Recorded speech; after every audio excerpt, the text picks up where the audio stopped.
রোজার ফজিলতগুলো বলতেছি শোনেন। আবু হুরায়রা রাদিয়াল্লাহু তাআলা আনহু থেকে বর্ণিত, তিনি বলেন নবী সাল্লাল্লাহু আলাইহি ওয়াসাল্লাম বলছেন, আদম সন্তান আল্লাহ সুবহানাহু ওয়া তাআলা বলেন, নবী বলেন আল্লাহ সুবহানাহু ওয়া তাআলা বলছেন, আল্লাহ সুবহানাহু ওয়া তাআলা বলেন আদম সন্তানের প্রত্যেকটা আমল তার নিজের জন্য। নবী বলেন আল্লাহ সুবহানাহু ওয়া তাআলা বলছেন আদম সন্তানের প্রত্যেকটা আমল তার নিজের জন্য। আপনি সালাত আদায় করেন, এটা কিন্তু আপনি আপনার নিজের জন্যই আদায় করতেছেন। আপনি যাকাত দিচ্ছেন, আপনি যাকাত বের করে দিচ্ছেন, আপনার মাল কিন্তু পবিত্র হচ্ছে, এটা কিন্তু আপনার ভালোর জন্য আপনি করতেছেন। আপনি হজ করতেছেন, আপনি গুনাহ থেকে মুক্ত হচ্ছেন, মাসুম বেগানা হচ্ছেন, আপনার ভালোর জন্য করতেছেন। প্রত্যেকটা আমল আপনি নিজের জন্য করতেছেন। কিন্তু আল্লাহ সুবহানাহু ওয়া তাআলা বললেন ইল্লা সাইমুন ওয়া আনা আসামু ওয়া আনা লিআজজি বিহি। আল্লাহ সুবহানাহু ওয়া তাআলা নবী বলছেন, আল্লাহ বলেন হাদিসে কুদসির মধ্যে আল্লাহ বলছেন ইল্লা সাউম, কিন্তু সিয়াম হলো, সিয়াম ব্যতীত আপনি নামাজ পড়েন কিন্তু আপনি আপনার জন্য পড়তেছেন।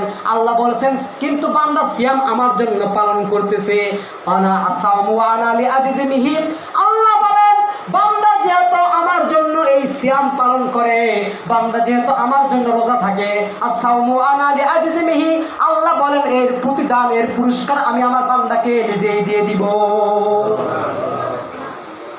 নবী সাল্লাল্লাহু আলাইহি সাল্লাম বলেন, হাদিসটি কিন্তু এখনো শেষ হয় নাই। নবী সাল্লাল্লাহু আলাইহি সাল্লাম বলেন সিয়াম হলো ঢাল স্বরূপ।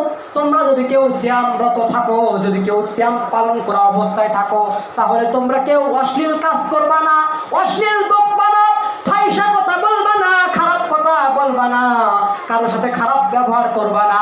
যদি তোমার সাথে কেউ ঝগড়া করতে আসে, যদি আমার সাথে কেউ ঝগড়া করতে আসে, যদি কেউ মারামারি করার জন্য আসে, যদি কেউ বেলিল্লাপানা কথা বলার জন্য আসে, হট্টগোল করার জন্য আসে, নবী বলতেন তুমি বলো আমি রোজাদার, আমি সাওমরত অবস্থায় আছি। নবী সাল্লাল্লাহু আলাইহি সাল্লাম বলেন ওই আল্লাহর শপথ, আল্লাহি আল্লাহর কসম, নবী বলেন আল্লাহি আল্লাহর কসম, ওই আল্লাহর হাতে আমি মুহাম্মাদের প্রাণ রয়েছে, ওই আল্লাহর হাতে আমি মুহাম্মাদের জীবন রয়েছে। নিশ্চয় রোজাদারের মুখের দুর্গন্ধ, নিশ্চয় সিয়াম পালনকারীর মুখের দুর্গন্ধ কুস্তরির চেয়েও, মিস্ক আম্বলের চেয়েও আল্লাহ সুবহানাহু ওয়া তাআলার নিকট প্রিয়। বুঝতে পারলেন না মনে হয়? নবী বলছেন যে রোজাদারের মুখের দুর্গন্ধ আল্লাহ সুবহানাহু ওয়া তাআলার কাছে মিস্ক আম্বলের চেয়েও প্রিয়। মুসলমান ভাইয়েরা আমার, যে আল্লাহ সুবহানাহু ওয়া তাআলার জন্য আপনি সকাল থেকে সন্ধ্যা পর্যন্ত না খেয়ে পানাহার বন্ধ করে আপনি সিয়াম পালন করতেছেন, এই সিয়াম পালন করার কারণে আপনার মুখে আমার মুখে কিন্তু একটা গন্ধ হবে, কারণ খাবার খাওয়া নাই। এই খাবার না খাওয়ার কারণে কিন্তু মুখে একটা দুর্গন্ধ হয়। এই গন্ধ নিয়ে যদি আপনি আপনার সন্তানের কাছে যান, যদি আপনার স্ত্রীর কাছে যান, যদি আপনার পরিবারের কাছে যান, পরিবারের লোকজনের কাছে যান, যদি আপনার just friend, best friend, close friend, অন্তরঙ্গ বন্ধুর কাছেও যদি আপনি যান, আপনার বন্ধু কিন্তু বলবে তুমি আজকে দাঁত ব্রাশ করো নাই, তোমার মুখে দুর্গন্ধ। এই গন্ধ কিন্তু আপনার পরিবারের লোক সহ্য করবে না, এই গন্ধ কিন্তু আপনার স্ত্রী সহ্য করবে না, আপনার বন্ধু বান্ধব আপনার এই মুখের দুর্গন্ধ পছন্দ করবে না।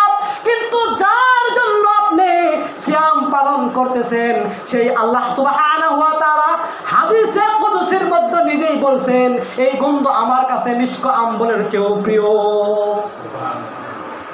আপনার বন্ধু আপনাকে এই গন্ধর কারণে ঘৃণা করতে পারে, কারণ যার জন্য আপনি সিয়াম পালন করতেছেন, ওই সিয়াম যার জন্য করতেছেন সে আপনাকে অনেক অনেক অনেক অনেক দামি সম্মানে রেখেছেন। সম্মানিত উপস্থিতি, সাধারণত এই যে বললাম না আসামু আনা লিআজজি বিহি, আল্লাহ বলছেন সিয়াম বান্দা যেহেতু আমার জন্য রাখে আমি এই প্রতিদান দিব। যদি আপনি ওই আওয়ামী লীগের নেত্রী শেখ হাসিনার জন্য যদি কাজ করেন না, আপনাকে বাড়ি দেবে, ঘর দেবে, হেলিকপ্টার কত কি আপনার জন্য রাখতেছে, তো আল্লাহ সুবহানাহু ওয়া তাআলার জন্য আপনি যেহেতু, যদিও এই উদাহরণ দেওয়া ঠিক নয়, আল্লাহর সঙ্গে কোনো উদাহরণ দেওয়া যাবে না। আপনি যদি একটা নেত্রীর জন্য এত স্যাক্রিফাইস করতে পারেন, মার খাচ্ছেন, কত মানুষ আপনাকে গালি দিচ্ছে, সেই নেত্রী আপনাকে বাড়ি ঘর সব দিয়ে দিচ্ছে, তা আল্লাহ সুবহানাহু ওয়া তাআলার জন্য আপনি সিয়াম পালন করতেছেন, আপনি না খেয়ে সকাল থেকে সন্ধ্যা পর্যন্ত। ওই সিয়াম পালন করার জন্য আল্লাহ সুবহানাহু ওয়া তাআলা আপনাকে কত স্যাক্রিফাইস, কত খুশির সংবাদ দিচ্ছে, আপনার মুখের দুর্গন্ধ আমার কাছে ভালো লাগতেছে। হাদিস কিন্তু এখনো শেষ হয় নাই। নবী সাল্লাল্লাহু আলাইহি সাল্লাম বলেন, রোজাদার ব্যক্তির জন্য দুইটি খুশির সংবাদ আছে, তার মধ্যে একটা হলো ইফতারির পূর্ব মুহূর্ত। ইফতারির পূর্ব মুহূর্ত